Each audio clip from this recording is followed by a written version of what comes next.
आप देख रहे हैं न्यूज 24। मैं हूं अजीत अंजुम।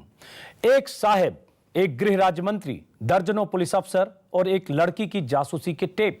कहा जा रहा है कि साहब हैं मोदी, गृह राज्य मंत्री हैं अमित शाह, लड़की है बेंगलोर की एक आर्किटेक्ट और इस जासूसी कांड के बाकी किरदार हैं कई आईपीएस अफसर।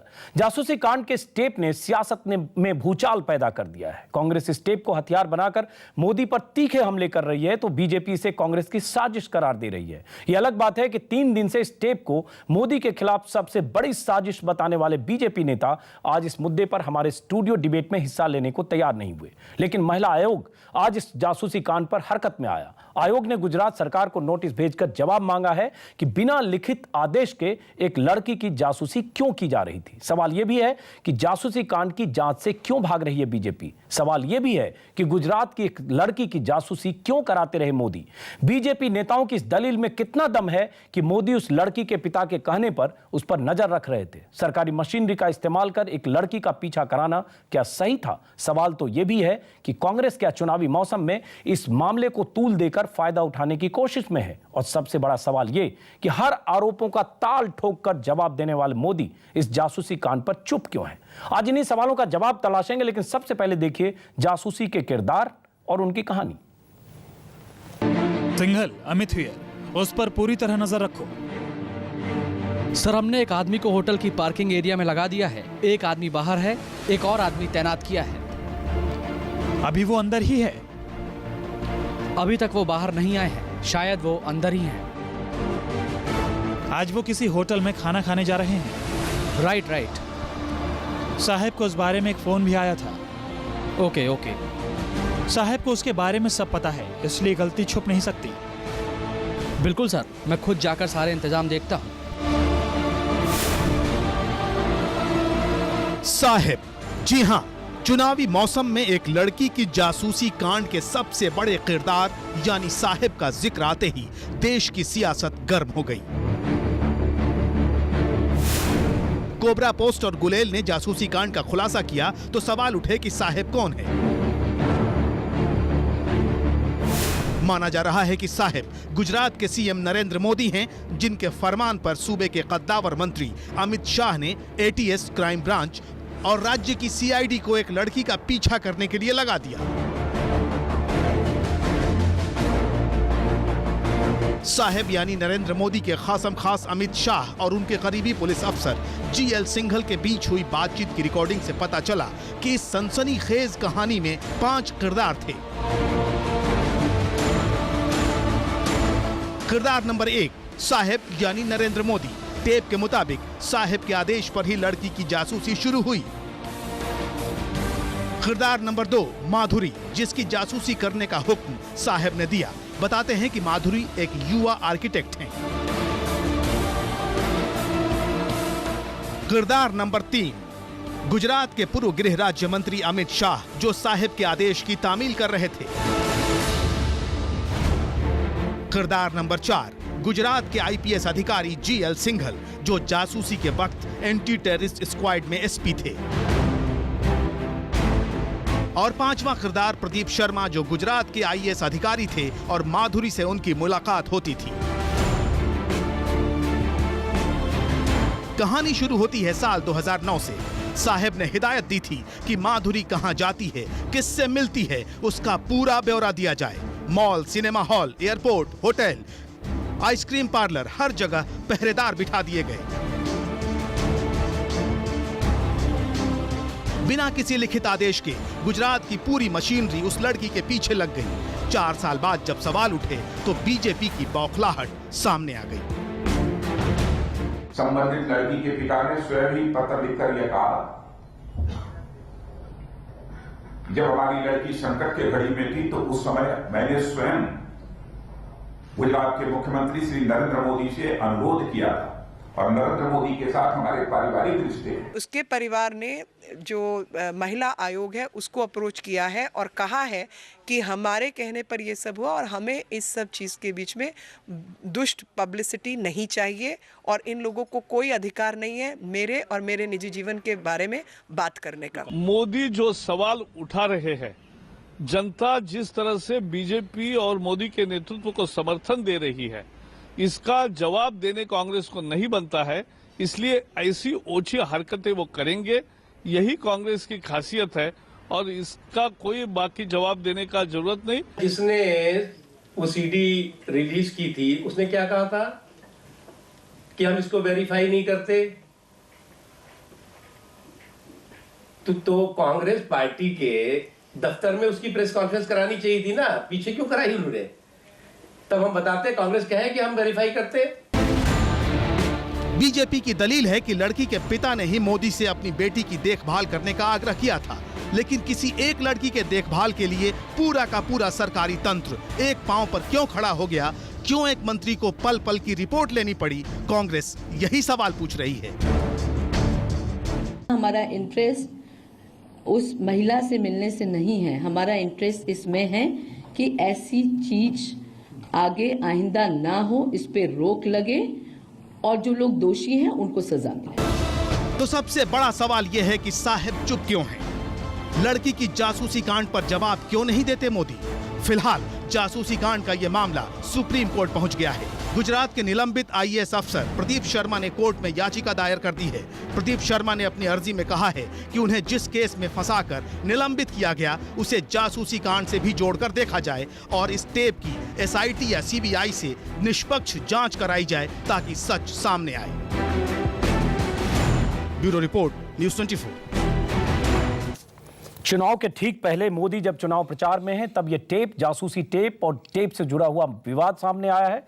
बीजेपी के कई नेता पिछले 3 दिनों से अलग अलग ढंग से बचाव कर रहे थे, इसे साजिश करार दे रहे थे, लेकिन आज हमने बीजेपी के कई नेताओं से बातचीत करने की कोशिश की, उन्हें इस डिबेट में हिस्सा लेने के लिए आमंत्रित किया, लेकिन बीजेपी के कोई भी नेता बीजेपी की तरफ से इस डिबेट में हिस्सा लेने को तैयार नहीं हुआ। इसलिए हम बाकी मेहमानों से चर्चा करेंगे, समझने की कोशिश करेंगे क्या है पूरा मामला। इसके लिए हमारे साथ स्टूडियो में है कोबरा पोस्ट के अनिरुद्ध बहल, जिन्होंने पहली बार इस टेप को, इस जासूसी कांड के टेप को सार्वजनिक किया। कुछ देर में हमारे साथ होंगे आशीष खेतान, गुलेल.com के वरिष्ठ खोजी पत्रकार।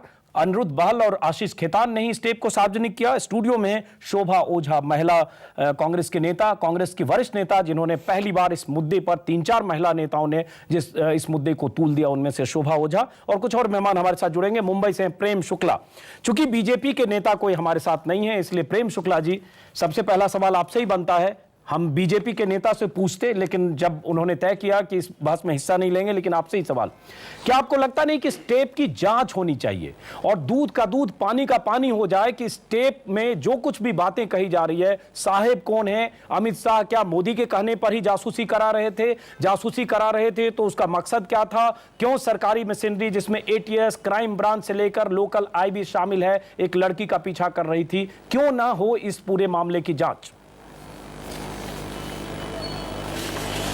मुझे लगता है कि कोबरा पोस्ट की जो खबर है, उस खबर में यह बताया गया है कि जीएल सिंघल ने ये जानकारियां सीबीआई को दी हैं, और जब सीबीआई को ये जानकारियां दी हैं और सीबीआई केंद्र सरकार के अंडर काम करती है, तो निश्चित तौर पर सीबीआई इसकी जांच कर रही होगी।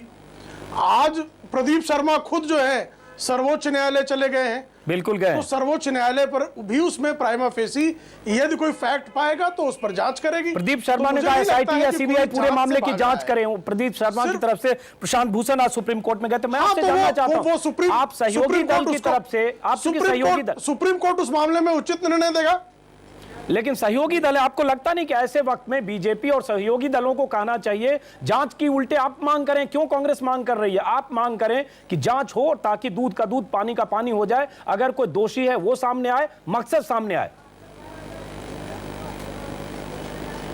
देखिए, इसका राजनीतिकरण किया जाना ही दुर्भाग्यपूर्ण है। मुंबई शहर में मैं रहता हूं और हिंदुस्तान टाइम्स का जो पहला अंक मुंबई शहर में निकला था वो ऐश्वर्या राय और सलमान खान का एक टेप, अब देखिए हम बातचीत का, मतलब वो सरकार के लोगों ने टेप किया था, वो नहीं, सुन लीजिए बात पूरी, अजीत भाई बात सुन लीजिएगा। लेकिन उस टेप से इस टेप महाराष्ट्र की सरकार ने ये काम किया है, यहां अभी तक महाराष्ट्र सरकार ने किया है, आवाज नहीं है, नहीं रिश्ता इसलिए है की आवाज है, बीजेपी बचाव करे, बीजेपी ने अभी तक ये नहीं कहा। शुक्ला जी, देखिए आपने रोक रहा हूं कि बीजेपी ने अभी तक ये नहीं कहा अंजुम जी मेरी बात, जी अंजुम जी मेरी बात तो सुनिएगा। वो कॉन्कॉक्टेड कहने की उनको जरूरत ही क्यों क्या है? जब सीबीआई में ये मामला लंबित है, सीबीआई जांच कर रही है, उन्होंने कोई ये तो कहा नहीं कि सीबीआई जांच न करे। सीबीआई के अधिकार क्षेत्र को बाधित करने का कोई प्रयास भारतीय जनता पार्टी की तरफ से हुआ हो, ऐसा कोई सबूत तो नहीं है। चलिए प्रेम शुक्ला, आपके पास आएंगे। दुर्भाग्यपूर्ण ये है कि जो कांग्रेस जो इस तरह का नहीं, मेरी एक बात सुन लीजिएगा। गृह मंत्री के कार्यालय द्वारा वित्त मंत्री के कार्यालय की टेपिंग होती है और एक वित्त मंत्री के कार्यालय से शिकायत की जाती है, फिर भी ये सरकार कुछ नहीं करती, जबकि वित्त मंत्री के कार्यालय की रिकॉर्डिंग होने से उससे भारत के हितों पर गहरा असर पड़ सकता चलिए यहाँ जो मुद्दा है, जो आपने सवाल पूछा, मैं सवाल पूछता हूं कांग्रेस से। कोई नैतिक अधिकार भी है क्या? जी कोई नैतिक अधिकार भी है? वही नैतिक अधिकार की बात करता हूं शोभा जी। सवाल ये उठता है कि चुनाव के समय अचानक टेप आना, मैं अनिरुद्ध से भी पूछूंगा कि ऐसे समय में टाइमिंग क्या, बल्कि इनसे पूछने से पहले मैं आपसे चाहूंगा कि क्यों कांग्रेस इसको एक सियासी हथियार के तौर पर चुनाव के समय तमाम ऐसे मुद्दे हैं, उस मुद्दे में आप इसको उठाकर कहीं न कहीं माइलेज लेने की कोशिश कर रही हैं। देखिए, आपकी मंशा क्यों नहीं माना जाए संदिग्ध है पूरे मामले में? ये एक चुनावी हथकंडा हमारे लिए कतई नहीं है। न तो इस टेप को कांग्रेस ने रिलीज किया, न इसमें जो लोग इन्वॉल्व हैं उनका कहीं कांग्रेस उन पे उंगली उठा रही। हम तो केवल इस बात से चिंतित हैं कि मौलिक अधिकारों का हनन हुआ है, जिसके लिए गुजरात प्रख्यात है। और जिस सुरक्षा की बात ये कह रहे हैं, जिस युवा आर्किटेक्ट की सुरक्षा की बात कह रहे हैं, 3 सरकारी एजेंसी उस पे लगा के उस पे जासूसी कराना, क्या उसको सुरक्षा की परिभाषा के अंदर आता है वो? दूसरी बात, जिस तरह से पूरा इस इशू को हैंडल किया गया है, अगर इसमें कुछ है ही नहीं, बीजेपी साफ है, मोदी साफ है, अमित शाह साफ है, तो क्यों नहीं आते वो, क्यों नहीं बताते हैं? शोभा जी, एक सवाल बीजेपी ने उठाया कि मोदेरना से लेकर बाबूलाल नागर से लेकर उसके पहले कांग्रेस नेताओं के कई टेप आए, कई ऐसे किस्से कहानियां हैं, तब भी कांग्रेस की तरफ से कोई रिएक्शन नहीं आया। अचानक छुट्टी के दिन कांग्रेस की 4 महिला नेता आती हैं और ऐसा प्रेस कॉन्फ्रेंस करती हैं जो महिला आरक्षण और तमाम मुद्दों पर भी ऐसे नेता एक साथ नहीं जुटे। भारतीय जनता पार्टी जिन नेताओं की बात कर रहे हैं वो उनका पर्सनल इशू था, उनको कांग्रेस ने कहीं उनके बचाव में नहीं खड़ी हुई। कांग्रेस के कोई प्रवक्ताओं ने आके उन्हें बचाने की कोशिश नहीं की। रेप कांड में इतनी बड़ी घटना हुई, कभी कांग्रेस की 4 महिला नेता कांग्रेस ने महिला अत्याचार के खिलाफ हमेशा आवाज उठाई है, चाहे वो कांग्रेस की सरकार ही क्यों नहीं रही हो, हमने महिला अत्याचार के खिलाफ आवाज उठाई हमेशा। समझेगा आज की सिर्फ महिला अत्याचार के लिए आ रही, चूंकि यहाँ मोदी का मामला है, मोदी का आपको पॉलिटिकल माइलेज है एक आदमी को, बिल्कुल हमें मोदी से भी उसमें कोई लेना देना नहीं। हमें केवल इस बात की चिंता, और हमें ही नहीं, बहुत सारे संगठन हैं, पूरे देश को इस बात की चिंता है कि आखिर मौलिक अधिकारों का हनन इस तरह कैसे सहन किया जाएगा। मौलिक अधिकारों से ज्यादा इसमें सियासत है, सियासत ज्यादा। मैं आपके पास नहीं, बिल्कुल सियासत नहीं, बिल्कुल सियासत है। एक बात और सुन लीजिए कि जो सुरक्षा कवच की ये बात कर रहे हैं, मोदी कह रहे हैं कि महिलाओं, मेरी सुरक्षा कवच महिलाएं और बहनें हैं, तो मोदी और अमित शाह बताएं कि महिलाओं को सुरक्षा कवच कौन देगा गुजरात में और जहां जहां ये काम करते हैं? क्या इसी तरह ये महिला अत्याचार का मामला नहीं है? देखिए यहाँ दूसरे किस्म का मामला है और उसके बीच में ये मौलिक अधिकारों के हनन का आप जानती हैं, सीधे देखिए इस देश में महिलाओं पर अत्याचार के हजारों मामले हर साल होते हैं, बट कभी कांग्रेस के इस तरह के नेताओं का कोई लामबंदी नहीं दिखती है। इंडिविजुअल कई बार हुआ होगा, पर सरकार का मुख्यमंत्री और गृह मंत्री जहां इन्वॉल्व है, ऐसा पहला हादसा इस देश के सामने आया है। अनिरुद्ध, एक सवाल ये भी उठता है, आप टेप लेकर आए, हम टेप में क्या है दर्शक समझें, लेकिन साथ में टाइमिंग एक सवाल उठता है कि ऐसे समय में ही टेप क्यों आया जब अभी चुनाव होना है? देखिए, और टेप क्या इंटेंशनली लीक किया गया कोबरा पोस्ट और गुलेल.com को? देखिए, एक चीज मैं आपको साफ साफ करा दूं, मैं ये बीजेपी और कांग्रेस के फसड़े में तो पड़ना नहीं चाहता।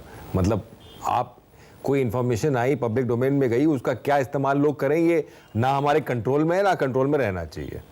दूसरी बात, मैं आपको यकीन दिला दूं that every alphabet, every consonant, every vowel जो कन्वर्सेशन टेप में इज अ क्रिमिनल कन्वर्सेशन। लोग ये भूल रहे हैं, वो आदेश दे रहे हैं, गैर कानूनी आदेश दे रहे हैं, और वो गैर कानूनी आदेश का पालन कर रहे हैं दूसरी तरफ सिंगल जी। तो एक एवरी लफ्ज जो इस टेप में है वो गैर कानूनी है। इट इज, आप सुनेंगे तो आपको लगेगा क्रिमिनल कंडक्ट ऐसे होता है, क्रिमिनल कंडक्ट ऐसे होता है, आदेश ऐसे दिए जाते हैं।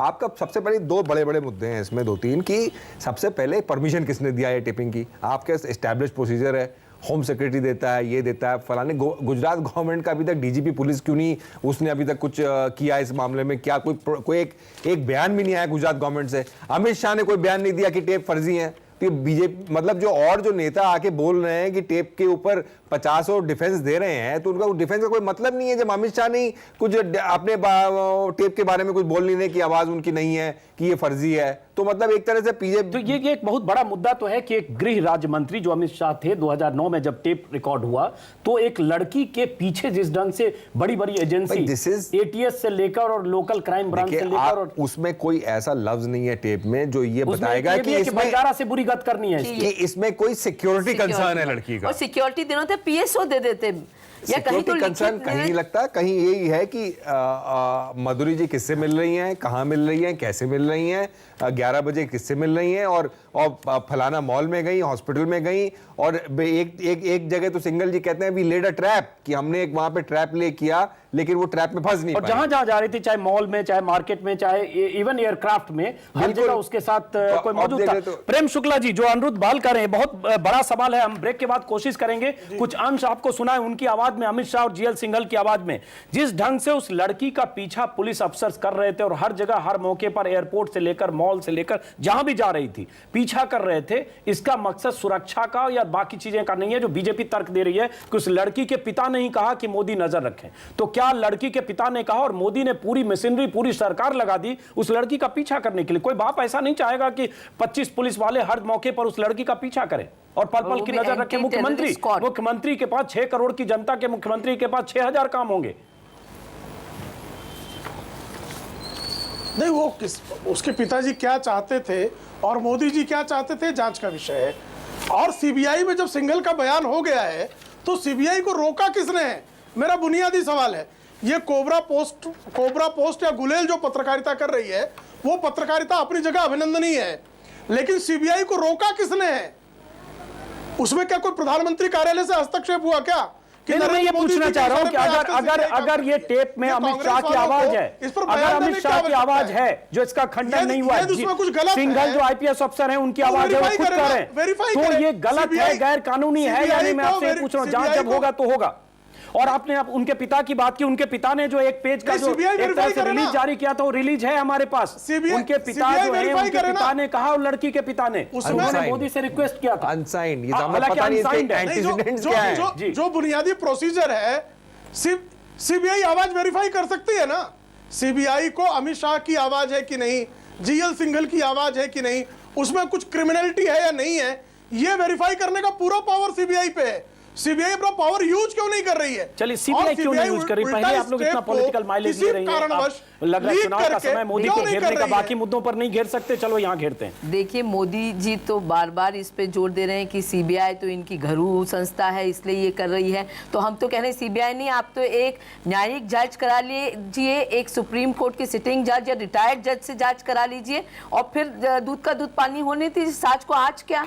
क्यों सीबीआई नहीं कर रही है, उसका विस्तार किया जा रहा है। वैसे तो हर चीज पे उन पे जवाब होता है, आज क्यों चुप है इन सब मुद्दों पे, ये जरूर जानना चाहते हैं। एक सवाल जरूर है कि क्यों अमित शाह चुप हैं? नरेंद्र मोदी लगातार रैलियां कर रहे हैं, आज भी रैली में थे, क्यों नहीं नरेंद्र मोदी जवाब देते हैं? जब तमाम आरोपों का जवाब देते हैं, पलटवार करते हैं, ताल ठोक कर जवाब देते हैं, ललकारते हैं, मोदी इस मुद्दे पर चुप क्यों? ये सवाल तो है अनिरुद्ध। हाँ, साहिब के मुंह पे ताला क्यों लगा हुआ है, ये जनता जरूर जानना चाहती है कि साहिब के मुंह पे आज ताला क्यों लगा हुआ है। ये एक सवाल है। ब्रेक के बाद वापस लौटेंगे, अनिरुद्ध बाल से भी समझेंगे और दर्शकों को चाहेंगे कि अनिरुद्ध बाल बताएं कि क्या पूरा मामला हो सकता है और किस तरह से इस सरकारी जो मशीनरी है, एजेंसियों का दुरुपयोग किया गया, और किसकी साथ 2 मेहमान और जुड़ चुके हैं, आशीष खेतान गुलेल.com के, जिन्होंने पहली बार इस टेप को सार्वजनिक किया, और Vikram Singh, farmer DGP UP. हम डीजीपी साहब को इसलिए हमने फॉर्मर डीजीपी को बुलाया ताकि समझने की कोशिश करें कि सरकारी एजेंसियां कैसे किसी का फोन टेप कर सकती हैं। क्या किसी लड़की के पीछे एटीएस, आईबी, लोकल आईबी और क्राइम ब्रांच सब पीछे पड़े और दर्जनों पुलिस अफसर और मिलकर एक लड़की का पीछा कर सकते हैं मुख्यमंत्री के मौखिक आदेश पर या किसी बड़े मंत्री के मौखिक आदेश पर, और उसका क्या मतलब होता है? विक्रम सिंह आपके पास आएंगे, लेकिन सबसे पहले आशीष खेतान हमारे साथ अनिरुद्ध बाल हैं, इन्होंने कुछ बातें बताई, लेकिन चूंकि आपने और अनिरुद्ध बाल ने मिलकर इस टेप को सार्वजनिक किया है, आपसे एक सवाल समझना चाहूंगा, दर्शक भी समझना चाहेंगे, इस टेप को सुनने के बाद आप किस तरह से देखते हैं, आप किस नतीजे पर पहुंचते हैं इस टेप को? चूंकि आपने सुना है, ये टेप किस नतीजे पर पहुंचाता है आशीष? देखिए, इस टेप्स की हमने बहुत गहराई से जांच पड़ताल करी 2 महीने तक, और उसके बाद हमने ये टेप सार्वजनिक करी है। टेप्स में 267 कॉन्वर्सेशंस हैं, और हर एक कॉन्वर्सेशन से ये साफ हो जाता है कि वहाँ पर कोई सुरक्षा प्रदान नहीं की जा रही थी, वहाँ पर सिर्फ illegal surveillance, illegal phone tapping और इलीगल स्नूपिंग हो रही थी। वो महिला किससे मिल रही है, किसके साथ कॉफ़ी पी रही है, किसके साथ डिनर कर रही है, किस सिनेमा हॉल में जा रही है, कहाँ आइसक्रीम खा रही है, अगर फ़्लाइट ले रही है तो कौन सी फ़्लाइट ले रही है, इन सब सारी चीज़ों की उस पर जानकारी रखी जा रही थी। वो जानकारी अमित शाह को मिनट बाय मिनट बताई जा रही थी और अमित शाह उन टेप्स में ये कहते हुए बार बार सुने जाते हैं कि ये सारी इन्फॉर्मेशन वो साहब को बता रहे हैं। साहब बार बार फ़ोन करके ये चिंता जता रहे थे कि उन्हें हर इन्फॉर्मेशन उनको जो है फ़ौरन चाहिए। दूसरी बात, लड़की बहुत चालाक है, कहीं बच के ना निकल जाए। लड़की बहुत होशियार है, कहीं ऑटो से ना चली जाए। लड़की बहुत होशियार है, एयरपोर्ट पे जाकर अपने फ़ोन से बात ना करे, कहीं पीसीओ से ना करे, इसलिए पीसीओ का भी प्रिंट आउट लो। लड़की बहुत होशियार है, कहीं दूसरे मोबाइल फ़ोन से फ़ोन ना करे, इसलिए उस मोबाइल फ़ोन को भी इंटरसेप्ट पे रखो। ये सारे कॉन्वर्सेशन दिखाते हैं, ये सारे कन्वर्सेशन हैं जो अभी आशीष खेतान बता रहे हैं और रुद्रवाल ने भी बताया। क्यों एक मुख्यमंत्री या क्यों एक गृह मंत्री और क्यों दर्जनों पुलिस अफसर उस लड़की का पीछा कर रहे थे? क्या सिर्फ इसलिए क्योंकि उस लड़की के पिता ने कहा था नरेंद्र मोदी से कि उस पर नजर रखें? क्या वो लड़की किसी तरह के खतरे में थी या क्या वजह थी, क्या मकसद था? मकसद पर सवाल उठ रहे हैं, सवाल कांग्रेस ने उठाए। और आपको बता दें, हम बीजेपी के नेताओं को चाहते थे जवाब दें। बीजेपी के कई नेताओं से हमने संपर्क करने की कोशिश की, लेकिन बीजेपी की तरफ से आज इस डिबेट में हिस्सा लेने कोई नहीं आया। इसलिए आपको लग सकता है कि बीजेपी के नेताओं से सवाल क्यों नहीं पूछे जा रहे। टेप सामने आया है, कोबरा पोस्ट और गुलेल.com के खोजी पत्रकारों ने एक टेप सार्वजनिक किया है। उस टेप में गुजरात के गृह राज्य मंत्री रह चुके अमित शाह और जीएल सिंघल जो आईपीएस अफसर थे, अभी सस्पेंडेड हैं, और कुछ अफसरों के बीच बातचीत रिकॉर्ड है। उस बातचीत से पता चलता है अमित शाह एक लड़की की जासूसी करा रहे थे और उस जासूसी का निर्देश ऊपर से मिल रहा था और बार बार जिक्र कर रहे थे साहेब का। अब कहा जा रहा है कि वो साहेब मोदी हो सकते हैं, क्योंकि अमित शाह के लिए साहेब का मतलब मोदी हो सकता है। इस पर हम चर्चा कर रहे हैं। हम सबसे पहले आपको दिखाना चाहते हैं उस टेप का कुछ खास अंश, जिसमें क्या बात कर रहे हैं अमित शाह जीएल सिंघल से। जरा सुनिए, उसके बाद बातचीत करेंगे मेहमानों से। हमारे साथ स्टूडियो में आपको बता दें कोबरा पोस्ट के अनिरुद्ध बहल, गुलेल.com के आशीष खेतान भी हैं। लेकिन सबसे पहले सुनिए खास अंश उस टेप का। सर क्या છે અમારા કંપનીમાંથી જે લોકેશન લીધું એમાં પણ 14 ને 29 લોકેશન પર ત્યાં જવાય છે 2 29 ના આપણો માણસ બિલકુલ ત્યાં નહીં સર મને આ લોકેશન પણ કંપનીમાંથી બી લેતો રહું છું એટલે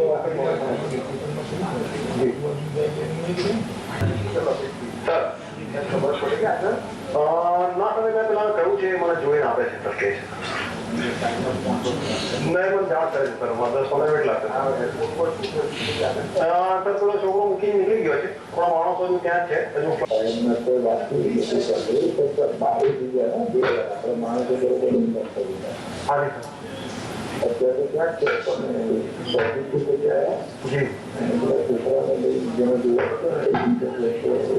हाँ आप देखो नहीं और कुछ लोग सर होटल के अंदर क्या है सिक्योरिटी वाला का एरिया पूरा लेके हमारी गाड़ी इंश्योरेंस वाला गाड़ी पैसा नहीं भरे तो हमारे गोवा और चीजें पड़ी के चाहिए तो हमारे गाड़ी थी वो ऑटो मारे अंदर कर तो देखा नहीं गया तो अंदर मानो है उसका हाँ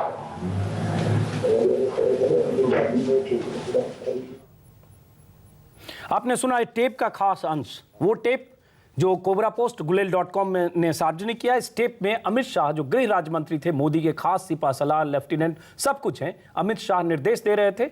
जीएल सिंघल जो आईपीएस अफसर थे, उनसे उनकी बातचीत, एक लड़की की जासूसी की बात, हर जगह कैसे उस लड़की पर नजर रखी जा रही थी, इस टेप से पता चलता है। हमारे साथ हैं विक्रम सिंह, डीजीपी रह चुके हैं यूपी के। और आपको दर्शकों को बता दें, हम चाहते थे बीजेपी के नेता इस डिबेट में हिस्सा लें, सवालों का जवाब दें, लेकिन बीजेपी के नेता इस डिबेट में शामिल होने को आज तैयार नहीं हुए। विक्रम सिंह, क्या कभी ऐसा हो सकता है कि मुख्यमंत्री या गृह राज्य मंत्री कहे पुलिस के अफसरों को या आला अधिकारियों को या खुफिया एजेंसी को, जो सूबे की खुफिया एजेंसी होती है एटीएस, और इस तरह से किसी लड़की का पीछा करने के लिए तमाम पुलिस अफसर ऊपर से नीचे तक लगे और उसके बाद नतीजा बाद में पता चले कि तर्क ये दिया जाए कि लड़की की सुरक्षा की चिंता थी मुख्यमंत्री को या गृह राज्य मंत्री को? नहीं, पहली बात, किसी मौखिक आदेश का पालन करना पुलिस अधिकारी का कार्य नहीं है। नंबर एक, ये कोई भी सर्वेलेंस या इंटरसेप्शन अगर होता है तो सेक्शन 3 और 5 इंडियन टेलीग्राफ एक्ट के अंतर्गत होता है। 3 केस लॉ बड़े इंपॉर्टेंट हैं। People's Union of Civil Liberties versus Union of India, जिसमें जस्टिस कुलदीप सिंह और जस्टिस सगीर अहमद ने व्यवस्था दी है। अमर सिंह केस और नीरा राडिया केस, ये सुप्रीम कोर्ट की व्यवस्था है, इसके अंतर्गत ही सर्वेलेंस हो सकता है। अगर किसी व्यक्ति के पास ऐसी कोई सूचना है कि कोई व्यक्ति एक्यूज्ड है या कोई विक्टिम है क्राइम का और लिखित उसके पास कोई है, तो लिखित आदेश होता है और इसके अनुरूप शासन को ये एक आवेदन दिया जाता है और संबंधित गृह सचिव अधिकृत है कि लिखित आदेश इस बात का देता है कि इसकी मॉनिटरिंग या सर्वेलेंस की जा सकती है। मौखिक आदेश के ऊपर सर्वेलेंस मैं समझता हूं कतई बिल्कुल अवैधानिक है। चलिए, तो इसका मतलब कानूनी तौर पर ये नहीं इस तरह का सर्विलांस किया जा सकता था, लेकिन तर्क ये दिया जा रहा बीजेपी की तरफ से कि मुख्यमंत्री को या अमित शाह को चिंता थी, इसलिए ये लड़की की जासूसी की गई। कांग्रेस नेता से भी पूछेंगे, लेकिन एक बार आशीष खेतान, चूंकि आपने पूरा टेप सुना, अनिरुद्ध से भी पूछूंगा। आशीष, जरा उस टेप में और क्या क्या बातें हैं, किस तरह से अमित शाह के निर्देशों का पालन कर रहे हैं आईपीएस अफसर, जरा उसको एक बार बताएं तफसील से, और उसका कोई मतलब क्या क्या निकाला जा सकता है। एक बार फिर से आपसे समझना चाह रहा हूं, क्योंकि बहुत सारे नए दर्शक होंगे जिन्हें समझ में नहीं आ रहा होगा कि मामला क्या है। आशीष, देखिए 267 टेप्स हैं और हर टेप की तारीख और किस तारीख को किस समय वो टेप बना, वो तारीख और समय भी टेप के साथ है, क्योंकि वो सब इलेक्ट्रॉनिकली ऑटोमेटिकली रिकॉर्डेड है। हर टेप में खुद सिंघल की आवाज़ है। सिंघल उस समय SP anti terrorist squad Ahmedabad में पोस्टेड थे। सिंघल ने सीबीआई के सामने कहा है कि ये सारा सर्वेलेंस, इलीगल स्नूपिंग इलीगल थी, असंवैधानिक थी, गैर कानूनी थी, और मुझे अमित शाह के मौखिक गैर कानूनी ऑर्डर्स पर मैंने ये सारे काम गलत किए। हर टेप में खुद सिंघल की आवाज़ है, सिंघल और अमित शाह के बीच की आवाज़ है। ना सिर्फ सिंघल अमित शाह के बीच की आवाज़ है, सिंघल और सीनियर आईपीएस ऑफिसर उस समय के आईजी इंटेलिजेंस जो इस समय जॉइंट कमिश्नर क्राइम अहमदाबाद हैं, AK शर्मा, उनके बीच की बातचीत है। DB वैष्णव जो उस समय DYSP इंटेलिजेंस अहमदाबाद में पोस्टेड थे, उनकी और सिंघल के बीच में बातचीत है। तो और उस समय SP भावनगर पूरी बातचीत में क्या आशीष हर जगह सिर्फ उस लड़की की बातचीत हो रही है? आशीष, हर जगह ये बात हो रही है कि वो लड़की कहाँ जा रही है, उसके साथ कोई लड़का तो नहीं है, मॉल में गई क्या, एयरक्राफ्ट में जा रही है क्या, किससे मिल रही है, सारी बातचीत है पूरी टेप में लगातार। सिर्फ और सिर्फ उस महिला की निजी जिंदगी के बारे में बातचीत है, उस महिला की निजी जिंदगी की जानकारियों के बारे में बातचीत है। कहीं वहां पर कोई public interest, public safety, public emergency की बातचीत नहीं है। कहीं यहाँ पर वहाँ पे कोई आशंका नहीं जताई जाती है कि कोई दुर्घटना या कोई घटना घटने वाली थी, उसको रोकने के लिए किया जा रहा था। कहीं कोई आशंका नहीं जताई जाती है कि वो लड़की किसी तरह का खतरा थी। सिर्फ और सिर्फ उसकी निजी जिंदगी, वो किसके साथ जा रही है, किसके साथ खा रही है, उसके कमरे में रात में कौन है, वो किस फ्लाइट से जा रही है, सिर्फ इसके बारे में जानकारी, इसलिए उसका लगातार पीछा किया जा रहा है और इसमें पुलिस अफसर शामिल है। आशीष खेतान जी, आशीष आपकी बात समझ गया। अनिरुद्ध, आपने भी सुना, आशीष ने भी सुना होगा, क्योंकि गुजराती में मैं सुनने की कोशिश कर रहा था, केमचो के अलावा कुछ समझ में नहीं आता गुजराती, लेकिन फिर इंग्लिश सबटाइटल जो आप लोगों ने टेप दिया उससे हमने थोड़ा बहुत समझा। तो इससे एक बात तो साफ है कि किसी ढंग से इसको ये जामा नहीं पहनाया जा सकता कि उस लड़की की चिंता थी और उसके पिता चाहते थे उस पर नजर रखी जाए, और इसलिए सरकार या सरकार की तरफ से जो बाकी अफसर हैं उस लड़की के आसपास थे ताकि वो किसी तरह के खतरे से उसका सामना ना हो। देखिए, ये जामा तो कभी पहनाया नहीं, क्यों पहनाया बीजेपी ने वो जाने, लेकिन एक तरह से जो वो एक दूसरा एक डिफेंस बाद में उनके कुछ प्रवक्ता नहीं जो कि कही है कि बीजेपी के सिंपैथाइजर ये थ्योरी देने लगे कि असल में उस लड़की का वो भावनगर के म्युनिसिपल कमिश्नर से डर था। ये जो थ्योरी आने लगी ये पूरी बोगस थ्योरी है, और इस बोगस थ्योरी क्योंकि Bhavnagar municipal commissioner himself was under surveillance, तो वो खुद ही उनका फोन सर्विलेंस हो रहा था, और वहां पे बल्कि अमित शाह ने कुछ ऐसे बात करी है कि उनके ऊपर रखो, किसी को उनको पता ना लगना पाए कि उनके ऊपर सर्विलेंस है। एटीएस पे भरोसा नहीं किया जा सकता, कुछ ऐसी भी बात हो रही है। पुलिस वालों की आपस की पॉलिटिक्स भी आ रही है। वैष्णव पे भरोसा नहीं करते थे कि किसको ये काम दे रहे हैं, ये भी बड़े संगीत तरीके, मतलब एकदम सीक्रेटिव तरीके, वो बार बार उनको कॉशन करते हैं सिंगल को कि सीक्रेटिव तरीके से ये काम दीजिए ताकि और लोगों को ये काम पता ना चले इसके बारे में। लेकिन मैं बार बार दोहराऊंगा, मैंने पहले भी बोला कि एवरी कन्वर्सेशन जो इसमें है वो क्रिमिनल कन्वर्सेशन है, आदेश है क्रिमिनल है, it is all violative of the Telegraph Act. तो मतलब ये पूरा एक you are seeing crime in motion. चलिए आपके पास आऊंगा एक बार। विक्रम सिंह जी, आप कुछ कहना चाह रहे हैं, लेकिन साथ में ये भी कि क्या पुलिस वाले इस तरह से जो हायर ऑफिशियल्स हैं कठपुतली की तरह होते हैं कि पॉलिटिकल बॉसेज के हिसाब से या उनके कहने पर इस तरह से एक लड़की के पीछे जाल बिछा देते हैं और आईपीएस ऑफिसर्स उसको लड़की का पीछा करते हैं, जासूसी कराते हैं? ये सिर्फ गुजरात में होता है या ऐसा होता रहता है? नहीं, ये बिल्कुल गलत है और सिंघल साहब अपनी जिम्मेदारी से बच नहीं सकते हैं। अगर उन्हें कोई मौखिक आदेश मिलता था तो तत्काल उसको लिखित रूप में करके उसको ये अपने वरिष्ठ अधिकारियों को और उनको वापस भेजना चाहिए था कि आपने ये मौखिक आदेश दिए थे और इसके अनुरूप में कृपया मार्गदर्शन देने की कृपा करें। और अगर मार्गदर्शन मिल जाता तो तदनुसार वैधानिक कार्रवाई करते और जो प्रक्रिया इंडियन टेलीग्राफ एक्ट में और आईटी एक्ट में दी है उसके अनुरूप सर्वेलेंस करते। दूसरे, मुझे ये नहीं मालूम बीजेपी नहीं, सर्विलेंस में ये नहीं हो रहा था सर। सर्विलेंस में इसमें फोन टैपिंग की अभी खबर उतनी नहीं है। फोन टैपिंग भी है, हाँ, बट नहीं, बहुत ही फोन टैपिंग, वो जिससे मिल रही थी उसका फोन आ रहा था टैपिंग पे। लेकिन ऐसे फुट सोल्जर भी साथ में उसका पीछा भी कर रहे थे, स्कूटर में पीछा, कार में पीछा, फ्लाइट में पीछा, मल्टीपल ढंग से चेज किया जा रहा था। तो सिर्फ जैसे कि वो जैसे कोई बॉम्बर जा रहा हो कहीं, कोई मैं करो, सिर्फ पीएनटी एक्ट नहीं है, मतलब गुजरात के अंदर ही नहीं, गुजरात के बाहर भी पुलिस के रिसोर्स का भी इस्तेमाल किया जा रहा था, एयरपोर्ट पे, फ्लाइट में, मॉल में, शॉपिंग मॉल में। इसका मतलब पुलिस के जो अफसर थे खाकी वर्दी में अलग अलग ढंग से सिविल ड्रेस में उसके पीछे थे। विक्रम सिंह साहब, देखिए, इसको रियल टाइम सर्वेलेंस कहते हैं कि जो सूचना आपको फोन पे मिल रही है उसको ग्राउंड पे जो पुलिस ऑफिसर्स हैं, एजेंट्स हैं, उसको फॉलो अप कर रहे हैं। ये कोई बहुत ऐसी उल्लेखनीय बात नहीं है, लेकिन उल्लेखनीय बात नहीं है, लेकिन ऐसा सर्वेलेंस तभी होता है जब कोई बहुत बड़ा अपराधी, आतंकी या धमाकों का बहुत बड़ा आरोपी हो। किसी लड़की के पीछे ऐसे जाल नहीं बिछाया जाता है और सिर्फ इसलिए कि लड़की के पिता चिंतित थे, जैसा तर्क आज दिया जा रहा है।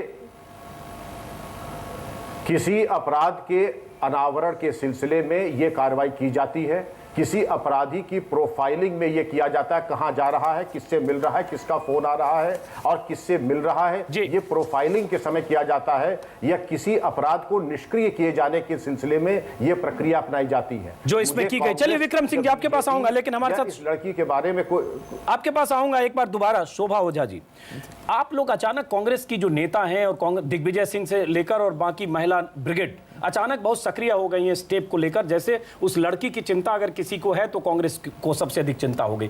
कहीं आपको उस लड़की की चिंता है या आपको राहुल गांधी और आने वाले चुनाव की चिंता है? इसमें कहीं भी चुनाव का कुछ नहीं है। सीधी सीधी बात है कि क्योंकि गुजरात मौलिक अधिकारों के हनन का अड्डा बन चुका है। गुजरात में ये कोई पहली बार नहीं हो रहा है, गुजरात में ये होता आया है। और जिस तरह से पूरी तरह से इस महिला को सुरक्षा देने के नाम पर इसकी जासूसी हुई और महिला की तरफ से कोई सुरक्षा नहीं मांगी गई थी, पिता के मौखिक आदेश पे इतना सब कुछ कांड हो गया। हाइपर एक्टिव क्यों हो गए?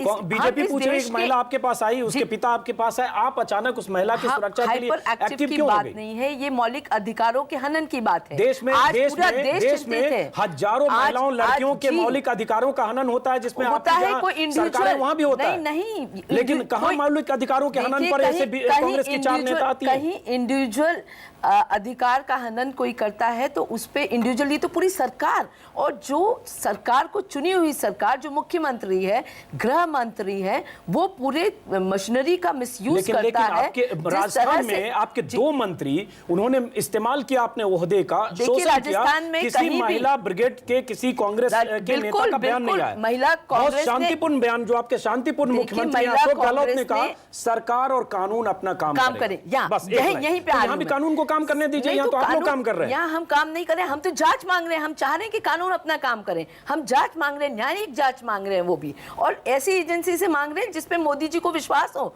जिसपे अमित शाह को विश्वास हो। विश्वास नहीं, ऐसी एजेंसी सीबीआई का इस्तेमाल करती है सरकार, यही तो नहीं। हम ये मांग रहे हैं कि न्यायिक जांच हो, और हम इसलिए मांग रहे हैं कि ये राजस्थान, आज गुजरात में रहने वाली क्या महिलाएं सुरक्षित हैं? ऐसे और कितने पिता हैं जिनने अपनी बेटियों के लिए सुरक्षा मांगी मौखिक रूप से, और मोदी जी दे रहे हैं उन्हें?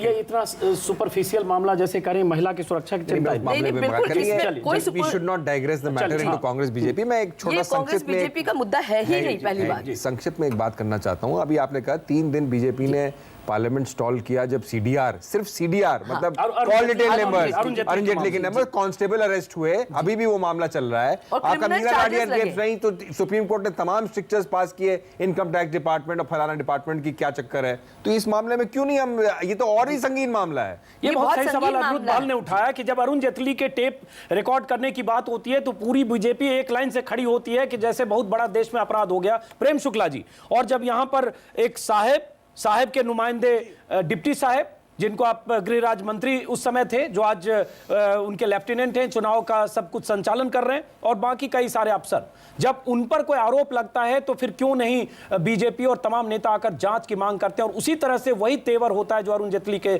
मामले में होता है। प्रेम शुक्ला जी, बीजेपी के नेता नहीं है, इसलिए बीजेपी के बिहाफ में आप ही से सवाल पूछना होगा। इस मामले में ऑलरेडी नहीं, मैं उनके बिहाफ में कोई जवाब नहीं दूंगा और देना भी नहीं चाहिए मुझे, लेकिन इस मामले में ऑलरेडी सीबीआई जांच हो रही है। सीबीआई जांच को तेज कर देना चाहिए और उसका निष्कर्ष पे आना चाहिए। वो निष्कर्ष पे नहीं आ रहे, उल्टा इसका राजनीतिकरण हो रहा है।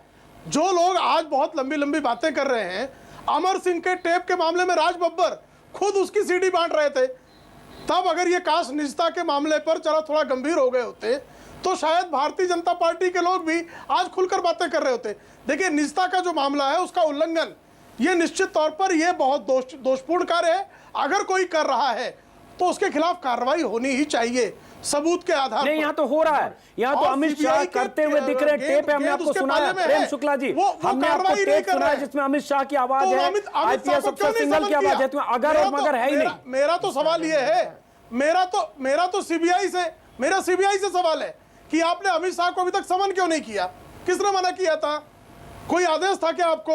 किसने आदेश दिया कि अमित शाह को आप समन मत करो? एक मिनट, उनका बयान क्यों नहीं दर्ज किया? बिल्कुल सही करें। आशीष खेतान आपको जवाब देना चाह रहे हैं। आशीष खेतान, इसका जवाब देना चाहूँ। आशीष खेतान, मैं प्रेम शुक्ला की बात से थोड़ा जरूर इसमें I would agree with him. ये टेप सीबीआई के वॉल्ट में पिछले 6 महीने से रखे हुए हैं और सीबीआई ने इस पर अभी तक कोई भी ऐसी कार्रवाई नहीं करी है जो हम देख सकें। लेकिन इसमें यह भी हमें देखना पड़ेगा कि सीबीआई जो केस इन्वेस्टिगेट कर रही है वो इशरत जहां फेक एनकाउंटर केस को इन्वेस्टिगेट कर रही है। ये एक नया मामला सीबीआई के सामने उस इन्वेस्टिगेशन के दौरान आया है, इसलिए शायद सीबीआई इस मामले पर उतनी गहराई से या उतनी तवज्जो से जांच पड़ताल नहीं कर रही है। कहीं यही वजह तो नहीं है कि सीबीआई ने टेप आप लोगों को लीक कर दिया? इस पर आशीष खेतान, ये सवाल ये उठ रहे हैं कि टेप सीबीआई ने आपको लीक कर दिया चुनाव के पहले। सीबीआई चाहे तो परमिशन ले सकती है।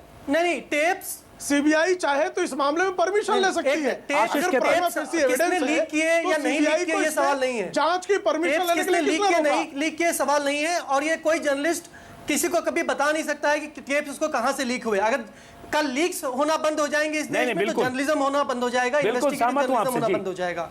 तो लीक सवाल यहां पर नहीं है। सवाल यह है कि टेप्स की ऑथेंटिसिटी और वो टेप्स पब्लिक इंटरेस्ट में है कि नहीं है।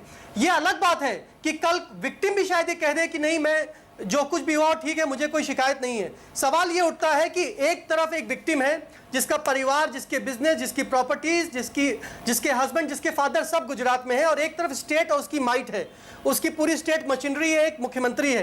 क्या आप किसी विक्टिम से उम्मीद कर सकते हैं कि वो स्टेट मशीनरी के खिलाफ लड़ाई लड़े? चलिए, बिल्कुल सही सवाल आपने उठाया, और अगर वो खामोश भी हो जाए तो क्या इस मामले को दबा देना चाहिए? मैं आपको बीच में रोका, संक्षिप्त 30 सेकंड में, क्या लगता है कि इसकी जांच करके और तह तक पहुंचा जाए कि कौन कल्प्रिट है, कौन एक्यूज है, कौन दोषी है, और पता चले कि इसका मकसद क्या है? क्योंकि मकसद सबसे अहम है। अभी भी हम लोग जो बात करें उसमें मकसद का खुलासा नहीं हो पा रहा है। देखिए, एकदम सीबीआई को फॉरेंसिक जांच कराने में ज़्यादा टाइम नहीं लगेगा।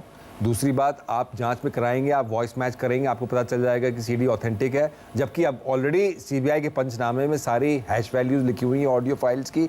आप सिंगल अपने खिलाफ क्यों इंक्रिमिनेटिंग एविडेंस देगा? तो साफ ही साफ है कि टेप जेन्युइन है। अभी तक अमित शाह का डिनायल भी नहीं आया है, तो हम किस बात में हैं? इसलिए जरूरत है कि पूरे मामले की जांच हो। इस कार्यक्रम को हम यहीं खत्म करते हैं। आप सभी मेहमानों का बहुत बहुत शुक्रिया। साथ में सवाल ये अभी भी मौजूद है कि मोदी इस पूरे मुद्दे पर जवाब क्यों नहीं दे रहे हैं। अमित शाह जिन पर इल्जाम लगा, जिनकी आवाज है, वो जवाब क्यों नहीं दे रहे हैं? और बीजेपी आज इस मुद्दे पर बहस में हिस्सा लेने से भाग क्यों रही है? इस कार्यक्रम को मैं ही खत्म करते हैं।